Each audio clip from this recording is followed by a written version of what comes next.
النهاردة 25 رمضان.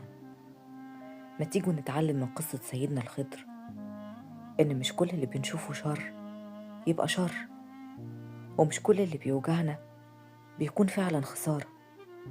سيدنا موسى عليه السلام كان بيشوف أفعال سيدنا الخضر صعبة: خرق سفينة، قتل غلام، إقامة جدار لقوم ما أكرمهمش. كل الأحداث اللي كانت بتحصل ما كانتش مفهومة، كانت حتى مؤلمة، يمكن كانت كمان مستفزة.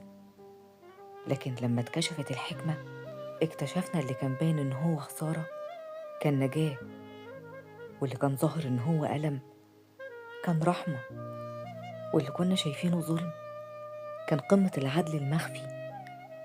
أوقات كتير في حياتنا بنقف قدام قدر وإحنا مش فاهمينه، باب اتقفل، علاقة انتهت، حلم اتكسر.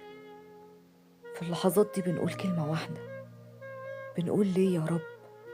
لكن يمكن لو اتكشف الغيب بعدها هنبكي من شدة رحمة ربنا لينا. تعالوا نتعلم من قصة سيدنا الخضر إننا نسلم حتى لو مش فاهمين، لأننا بس واثقين في الله إن ربنا شايف الصورة كاملة، وإحنا شايفين جزء صغير قوي قوي منها.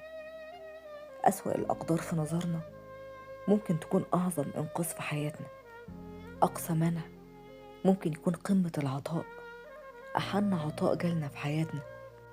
حط في دماغك حاجة واحدة بس: لو قلبك موجوع من حاجة حصلت، أو موجوع أكتر على حاجة كان نفسك فيها وما حصلتش، ما تستعجلش الحكم. يمكن بعد سنين تبص لورا وتقول يا رب أنا ما كنتش فاهم، بس أنت كنت أحن عليا مما توقعت. سلم قلبك لله حتى لو دموعك نازلة، حتى لو الأسئلة كتير قوي في دماغك.